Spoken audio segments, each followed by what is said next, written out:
Hi, good morning. Uh, Welcome all the participants who have been following this course of bicortical implantology on behalf of GS Implants. I would like to congratulate each one of you for religiously following each and every module. We have been looking at your responses on the group. It's been fantabulous, and I would like to introduce myself before starting the session. I am Dr. Rajesh Adori. I am a professor and HOD in the Department of Periodontics and Preventive Dentistry, Saraswati Dhanvantari Dental College, Parbhani. And my interest is into implants also. So I started learning about implants. I started placing implants maybe 6 to 7 years back. Initially, I used to place conventional implants. Of late, later I started understanding the concepts of bicortical implantology, and I have started placing bicortical implants maybe for the past 4 to 5 years. So I will be very grateful to be associated with this educative platform to share my thoughts and my views on bicortical implantology, especially the prosthetic aspects. Okay. So I think that you have been following for the past 3 sessions. Dr. Sumant Krishna have been dealing with the surgical aspects of bicortical implantology. Yes. So I am here in front of you to deal with the prosthetic aspects of bicortical implantology. So as all of you know, yeah, including the surgical aspects, the prosthetic aspects also plays an equal role and in giving a good prosthesis. Yes or no? So before going into the actual aspects of prosthetics, there are certain general viewpoints I would like to discuss. This is my viewpoints. Okay. Anybody can can feel free to differ with me, but this is my perspective because over a span of time I had to learn bicortical implantology. The reason why I will share my story before going into the depth of prosthodontics. Yes, the first and foremost is conventional versus basal.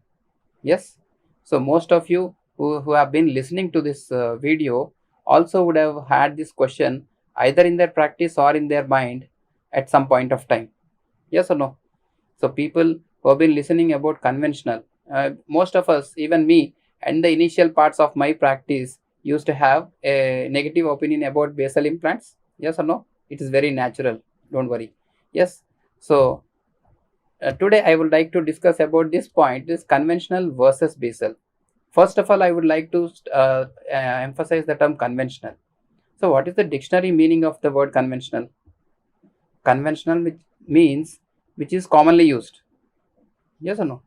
It doesn't signify any particular type of implant. Yes or no? So, I will say because two-piece implants have been commonly used in the past, they have been called as conventional. If people would have placed lot of bicortical implants according to the procedure, then maybe bicortical would have been called conventional. Yes or no? So I somehow like to negate with the term conventional attaching to two-piece implants. I have no negative opinion about two-piece implants. Please let me correct you. Okay. Second part is basal. I would also like to negate with the term basal. Yeah, basal means the cortical bone. Yes or no? So, basal signifies only the base. Yes or no? But here I would like to call these type of implants as bicortical. That means bicortical means engaging two cortices. See, whenever I would like to little emphasize. Like suppose this is the alveolar bone. This is the alveolar bone. I will write here. Suppose this is the alveolar bone. Okay, you have a cortical bone all around. Yes, and you have a medullary bone in the middle. Yes or no? So this is the alveolar cortex, cortex number one. Suppose you think this is buccal and this is lingual. So this is the buccal cortex. This is the lingual cortex. Yes or no? And this is the basal cortex. Yes or no? You have four cortical bones. So when you say bicortical, please remember you have to engage two cortices minimum. That is from the alveolar, either you come towards the buccal, or from the alveolar, either you come towards the lingual, or from the alveolar, you directly come towards the basal bone.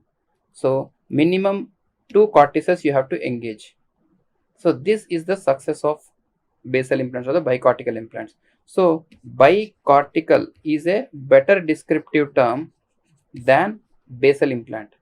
Yes. So I would always request you to call these implants as bicortical implants rather than basal implants. Yes or no? The third thing in this first sentence is conventional versus basal. Yes. First of all, I would like to ask a question. Why versus? Why would you like to be versus? Yes or no?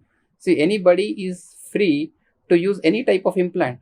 Yes, in my perspective, what decides which implant has to go into the particular place is not the doctor or somebody else. It is the clinical situation which has to demand what implant has to go in a particular clinical situation. Yes or no? So what clinical situation will promote us going towards bicortical? What clinical situation will give us towards two piece, that we will discuss at a later point of time. Yes or no? But I would always say change of mindset is very much required. If that change of mindset is not there, then people don't accept any new concepts. Yes or no? So I will always say, why not a combination? Yes, always try to incorporate both systems in your practice. Okay, because of late when I started placing implants, there are certain situations where I was not able to place two-piece implants, especially in no bone cases, especially uncontrolled diabetics, yes, especially aggressive periodontitis cases. Yes or no? These situations I was not able to place, and even if I wanted to place, it required multiple appointments, it required multiple surgeries. Yes or no? So I was always constantly searching for some alternative, because I would never like to say, if somebody asks me a solution, I would never like to say I don't have a solution. Yes or no? So here, after that, I started learning about bicortical implants. So the first thing, conventional versus basal, nothing is conventional, and rather than basal, call it bicortical, and there is no versus. You can mix and match according to the clinical situation. Okay. So what factor decides which system to use?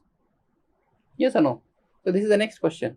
So what factor? See, basically, if suppose there is a case where there is no bone, lot of resorption, then only bicortical is the option. Yes or no? If suppose the patient is a chronic diabetic, yes, so then definitely, what is the bone which is more vulnerable for resorption in case of diabetics? Basically the medullary bone. So if you are placing an implant in the medullary bone, the chance of these implants losing out at least the crustal bone is more in case of two-piece implants. So because for basal implants, the active component which is engaging the cortical bone is the apical threads, which is actually in the deeper cortical bone, which is not exposed outside. Yes or no? So first thing, and aggressive periodontitis cases, even in these cases, it is the alveolar bone which is lost, not the basal cortical bone. Yes or no? So in all these situations, like resorbed cases, like special cases, and immediate loading, yes, immediate loading, nowadays both the systems are targeting this immediate loading principles. Okay, immediate loading, I will say immediate loading is the future. Okay, if somebody is already learned implantology, now the next step they have to take is learning the immediate loading principles, because if some other doctor in your adjacent clinic places an implant today and within a week he gives the patient's teeth, then definitely the patient will ask you, yes doctor, so and so doctor has placed teeth within 1 week, why are you asking me to wait for 1.5 months? Do you require any other expertise which you are not learning? Yes or no?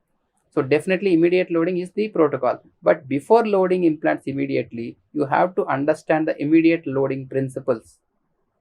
Okay, so let us not deviate much from the topic. Okay, I will also like to call these implants as a general dentist implants, because very less expertise is required in case of bicortical implants. You don't need to learn indirect sinus lifts, you don't need to know extensive GBR procedures, you don't need to do grafting procedures.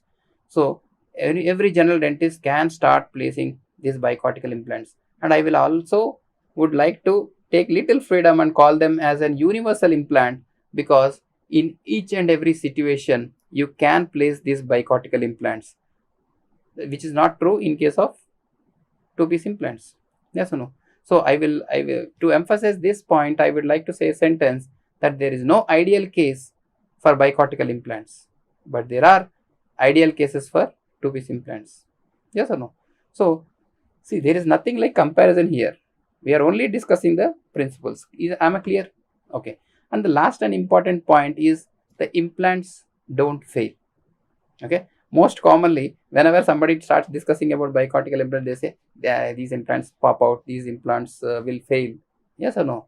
So I will ask them a question. When somebody asks me a question, I have actually developed a habit of asking another question, because if you keep answering questions, and then you keep getting questions. Yes or no? So I will ask one more question. So I will always say, okay, implants fail. Then you tell me why the implants fail. Why the implants fail? Yes, let us discuss this.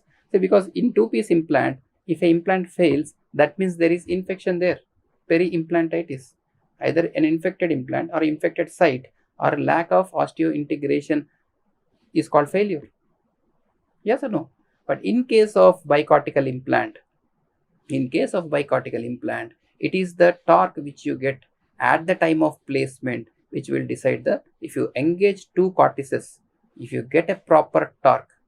Because in case of bicortical, it is always immediate loading. There is no delayed loading. So more than 45 newtons of force of torque, okay, is minimum what you have to get. And if you don't get that amount of torque, remove the implant, place an implant somewhere else where you get a proper torque. If you are leaving a bicortical implant which is not having proper torque and expecting it to be successful, hello, wake up and smell the coffee. Yes or no? It is bound to fail. Yes or no? Because it doesn't have proper torque and you are loading immediately. What more do you expect? Yes or no? Maybe at times this two-piece implant is, suppose you just drop it in a socket, at times it may get osteointegrated. Yes or no? But in case of bicortical, I am telling you, when you place it, never compromise on the torque, never compromise on engaging two cortical bones. Okay? Just because you got a little more torque in the medullary bone, don't get deceived. Drill until the second cortex and place your tip of the implant in the second cortex. Okay, and most of the times it is we who fail to place it in the correct position. Okay, but the implants don't fail, or will fail to load it in a proper way. Yes or no? So with this, we will go into the topic as such. The first topic, today we are going to discuss about the prosthetic aspects. Okay, see, when you are listening to surgical aspects of bicortical implants, the topic itself is very interesting. You see a lot of blood, you are very interesting. There is adrenaline rush. Yes or no? And but when it comes to prosthodontics, it feels really boring, and especially the timing is in the afternoon, in the post-lunch session. Yes, in the post-lunch session, when somebody starts talking about prosthodontics, it is definitely going to be, yes, hello, is somebody sleeping? Please, are you with me? Yes. Okay, stick with me until the end of the presentation. Okay, so today we are here to discuss about certain fundamentals which you need to require to fabricate a proper prosthesis. Okay, the first thing is the occlusion, second thing is the mastication. Okay, these are the only two concepts which you have to understand to fabricate a proper process. I am not telling you there are no other topics.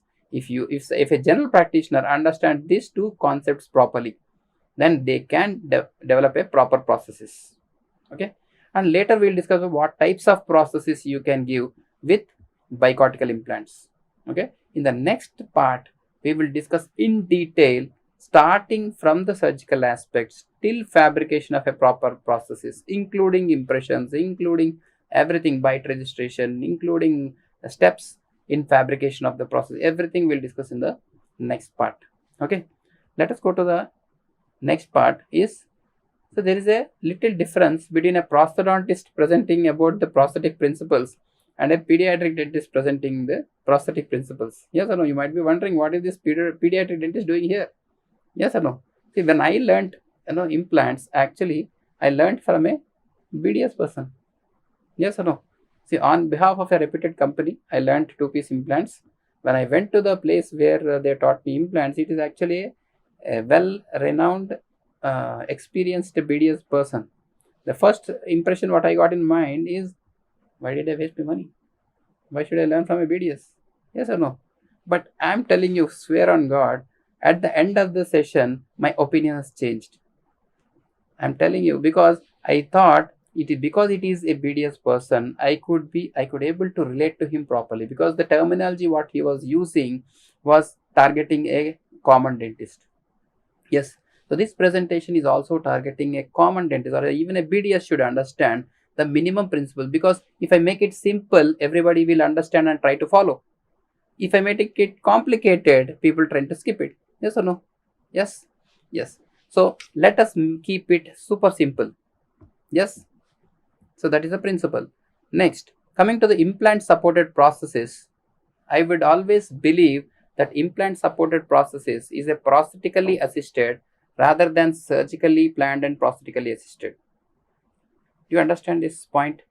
First, it has to be planned prosthetically, later, it has to be surgically assisted. Not just placing implants and later on breaking your head how to prepare a prosthesis. Yes. So I will say always planning has to come first rather than execution. Okay. First thing. And what is a target? First you should have an end in mind. Yes, always you have to start with the end in mind. Yes. So we are actually planning a aesthetic. What is aesthetic? Reasonably looking, near normal. Yes. Biocompatible. It should not harm the adjacent tissues. Functionally stable. It should serve the function and the process has to be stable. Yes. Third thing is harmonious processes. What is it? Harmonious means it has to be in harmony with the adjacent tissues. So these are the minimum basic requirements which you have to follow.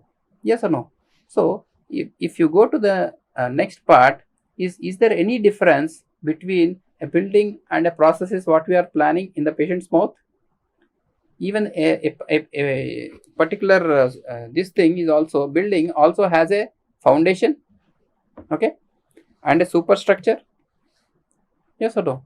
So even in case of implant supported process also you have a foundation and a superstructure. Yes or no? Is there any difference? I don't find any difference, because the better the foundation, the better the long lasting will be the processes. Yes or no? Yes. The next part of the prosthetic aspect is the difference between bicortical implants and two-piece implants. The prosthetic here, here you have a different surgeon and a different prosthodontist who will be dealing with the case in case of two-piece implants. Yes, because people especially who call consultants and get the two-piece implants placed, a surgeon will come and place the implant. You wait for 1.5 to 2 months. Okay, then suppose you are well trained in that, you can do it yourself, or you will call a prosthodontist. Okay, after 1.5 month, the prosthodontist comes and sees the case, and most of the times he'll be saying, oh god, why is this implants placed in such a direction? Yes or no? Most of the prosthodontists might have gone through this. Yes or no? Because now that there are a lot of angulated abutments, platform switch, multi-unit abutments, all these things, so things have become very easy. Yes, otherwise previously it has to be really tough. Yes or no? So that's the reason why here in case of bicortical implants, I am telling you, you are the surgeon and you are the prosthodontist, because the prosthetic aspect doesn't have a separate session. The prosthetic aspect starts immediately after placing the implant. There are no two separate sessions. If at the time of surgery itself, you have to start doing whatever is required to fabricate a proper process. Suppose you have placed an implant in a improper direction, you have to do whatever is necessary to bring the abutment aligned in a position so that you can engage the processes properly. Understand? So here the synchrony between the prosthodontist and the implantologist are most important to deliver a good processes. Yes, here actually you are the surgeon and you are the prosthodontist. They have to go hand in hand. There are no two separate sessions. Is this clear? Yes. Then we'll go to the fundamentals of fabricating a good processes. First thing is the occlusion. So what is occlusion? I am not asking you the definitions. but by meaning. Okay, so these concepts you already gone through in the BDS, yes or no? Because here we need little touch up. Okay, see, somebody else might prepare your processes, but at least we should have minimum knowledge to check whether the process is properly made or not. Yes or no? Yes. So first thing, what is occlusion? Is the point at which all 32 teeth touch. Yes or no? Yes. So that is called centric occlusion. Okay, so it is good that in case of dentate patients, you have all the teeth, a few missing teeth, so you have centric relation already present. Yes, you don't need to record anything. Yes, because the occlusion is already set. So, but in case of edentulous patients who already lost their teeth, okay, centric occlusion is already lost. So how do you record the centric occlusion? So the second point what you have is centric relation. Yes, centric occlusion is a tooth to tooth contact and centric relation is a bone to bone contact. Actually, centric relation is the area where the condyle will go and touch the most posterior part of the glenoid fossa. That means when you bite your teeth, okay, from there you can take 1 to 2 mm back. The condyle you can take 1 to 2 mm back where it touches the posterior wall of the glenoid fossa. That is the centric relationship. Okay, so even when the patient loses his teeth, centric relation is still intact. So we need to understand what is centric relation, and you have to guide the patient's mandible into centric relation. Okay, when you record the centric, 1 mm anterior is your centric relation, centric occlusion. Yes or no? So is this clear? Right. So second thing is mastication. What is mastication? See, occlusion is the structure. Yes, if I have a pen, okay, this is a pen. This is occlusion. What is mastication? Mastication is writing. So I can do anything with this pen. Yes or no? So with the occlusion, you do mastication. Mastication is the function. Okay. So what is mastication? Basically, the simple graph can give you a lot of idea about mastication. Okay. So what are the different movements you do with your mandible when you chew?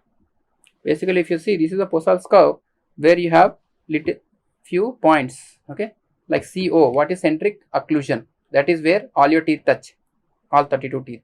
Okay, from there if you go 1 mm back, that is centric relation. Yes, from there when you start opening your mouth, there is a curve along which it opens, and this MMO is your maximum mouth opening. From your maximum mouth opening, you can bring your jaw forward and bring it into the maximum protrusive position.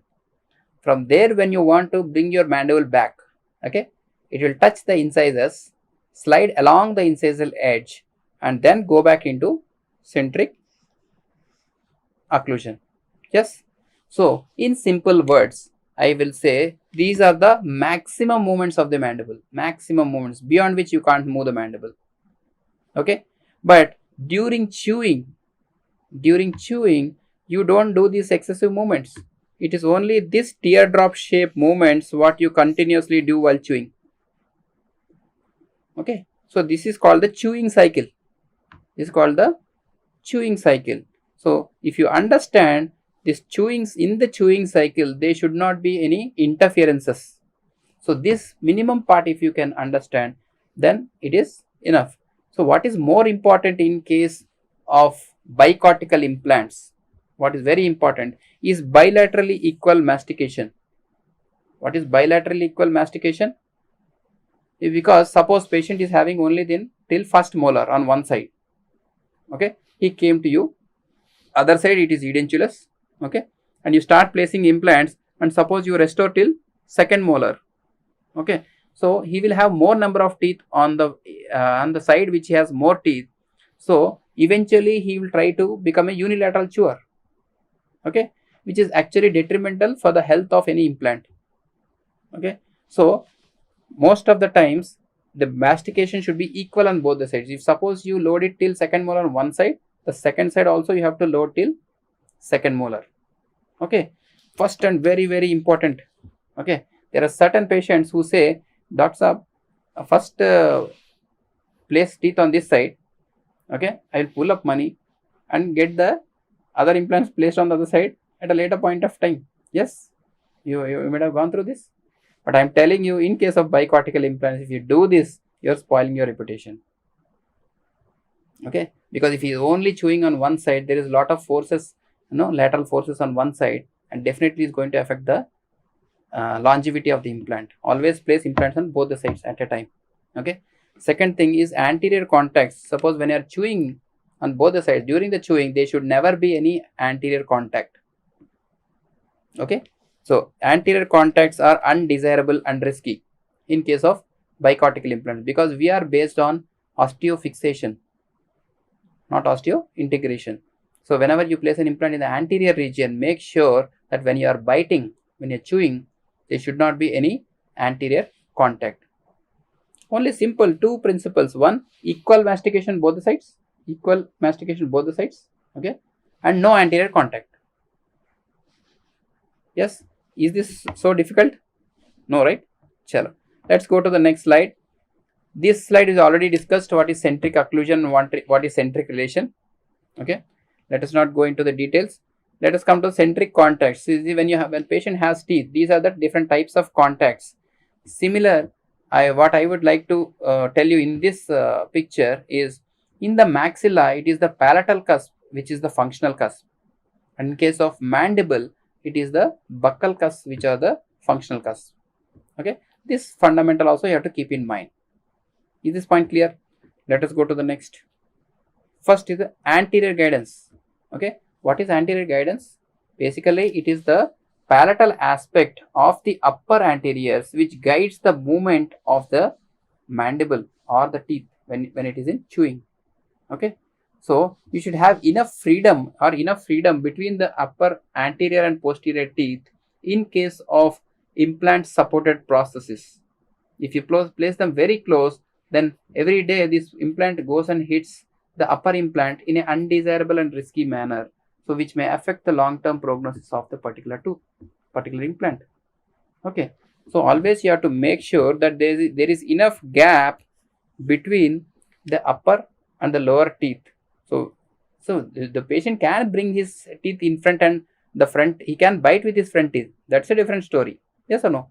But when he's chewing with his back teeth, or to be very simple, if suppose you place a articulating paper in between the front teeth and you start chewing, there should be no marks. Your paper should move freely from canine to canine. Is this point clear? Super. Okay. And there are certain 5 requirements for occlusal stability.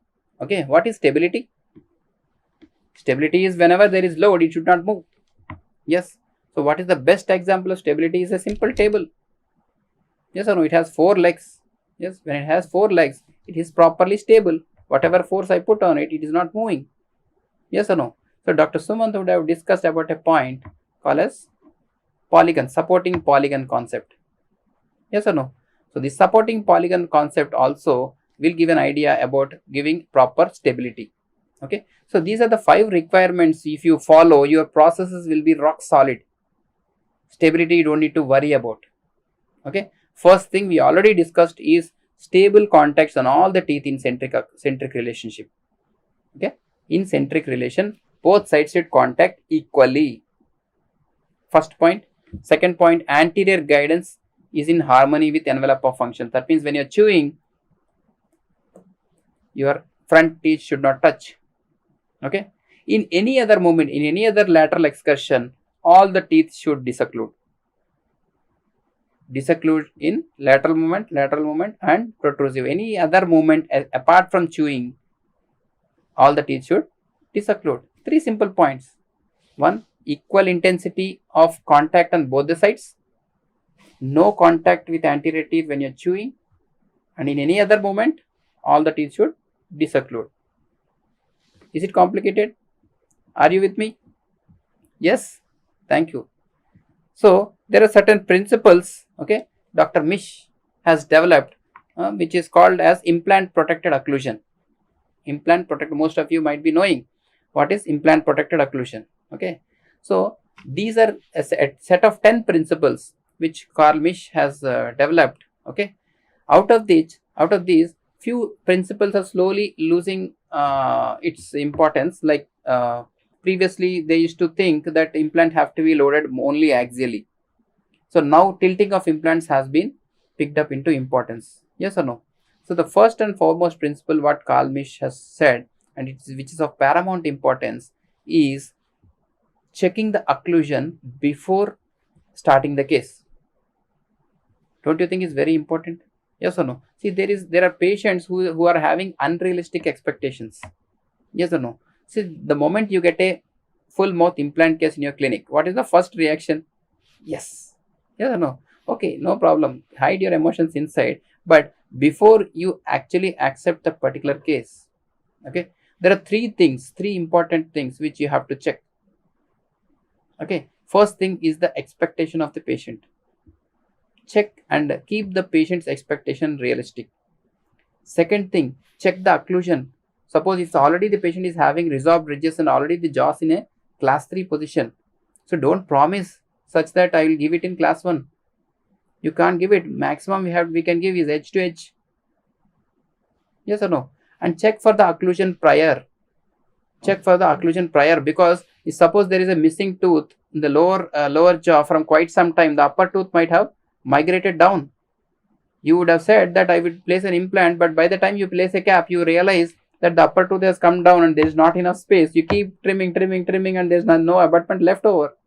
Yes or no? So at that time, what you have to do is you'll ask the patient saying that the upper tooth has to be treated with root canal and you have to give a crown. Yeah, little occlusion. Then the patient says, you never told me this before. Yes or no? So it is very, very important for us to plan the process prior, okay, before placing an implant. Okay, first thing. Second thing, increase the surface area of the implants. Increase as many implants as possible. See, whenever we do a case, so definitely we will calculate the cost of the particular procedure by the number of implants. Yes or no? But what I plan for my patients is, generally I don't much negotiate on the price, because if necessary I will place one more implant rather than bringing down the price, because it increases the stability, increases the support of the processes. Rather than getting down the price, place one more implant. Yes or no? So try to increase the surface area. How do you increase the surface area? By using a wider implant, okay, by placing more number of implants. Is this point clear?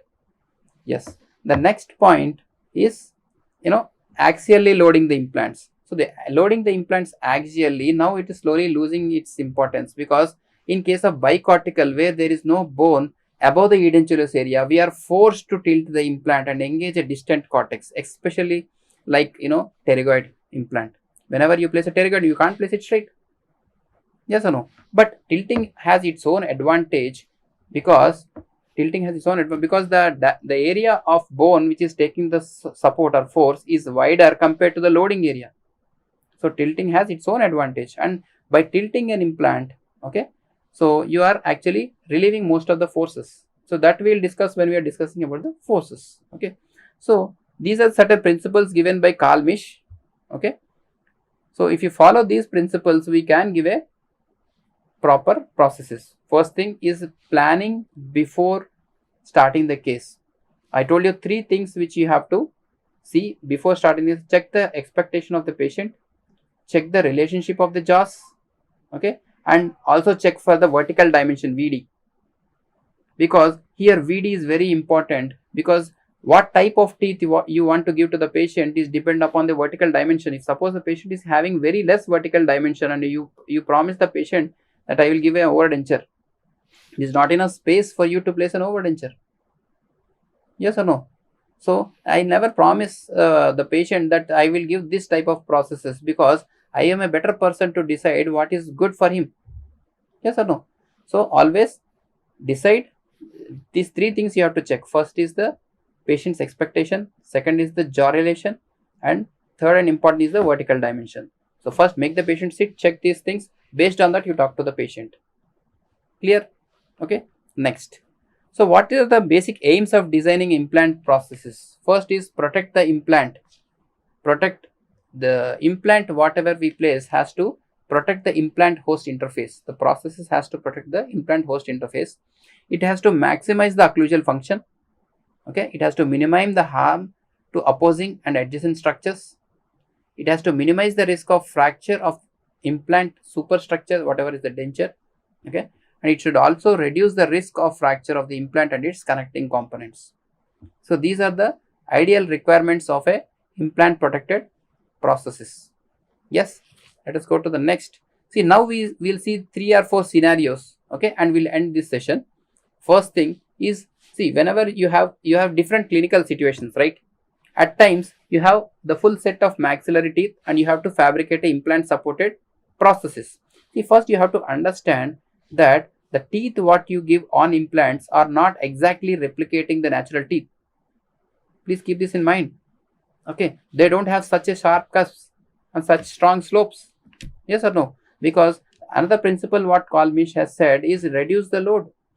Reduce the load on the implant. Make the occlusal area narrow. As much reduce load as possible. Okay, so these are certain occlusion principles which you have to follow. Okay, so when planning this, suppose you have a clinical situation where you have upper maxillary teeth and mandible, you should have a implant supported prosthesis. Is it clear? So whenever there is a natural tooth adjacent, always take the natural dentition as a reference point, because natural dentition has periodontal ligament fibers in different directions, so that it can take force in any direction.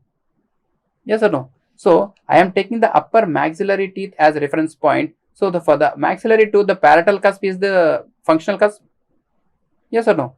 So accommodate the functional cusp of the maxillary tooth. So in case of planning the lower tooth, place the occlusal fossa as shallow as possible. Don't place it as deep as the natural tooth. Okay, and the functional cusp of the implant cusp has to be rounded. It should not be sharp. The functional cusp of the implant tooth should not be sharp. The occlusal fossa has to be shallow, and the non-functional cusp has to be away, because this the function of non-functional cusp is it will hold the occlusal table, and it will also hold the cheek and tongue away from the occlusal table, so that there will be no cheek bite or tongue bite. Okay, only 3 principles. First, shallow occlusal table, rounded functional cusp, non-functional cusp away from the occlusal table. Is this point clear? Same situation, you have upper implant and lower dentition, lower natural dentition. So lower, the buccal cusp is the functional cusp. Yes or no? So narrow occlusal table. Yes. Functional cusp rounded, parietal cusp rounded. Yes. And the non-functional cusp away. Same principles. It's in the maxillary arch. Third scenario where you have upper maxillary and mandibular implant supported prosthesis. Here if you see, most of the times they are non-functional teeth. That means they are almost no cusps. Yes or no? Because both are implants, we want to minimize the force as much as possible. You don't want any leverage forces on implants because they don't have PDL. Simple. Yes or no? So minimize the lateral forces as much as possible. So just merely you have functional cusps on both the sides accommodating. Okay, almost it looks like non-anatomic teeth. Okay, the fourth scenario is a crossbite case.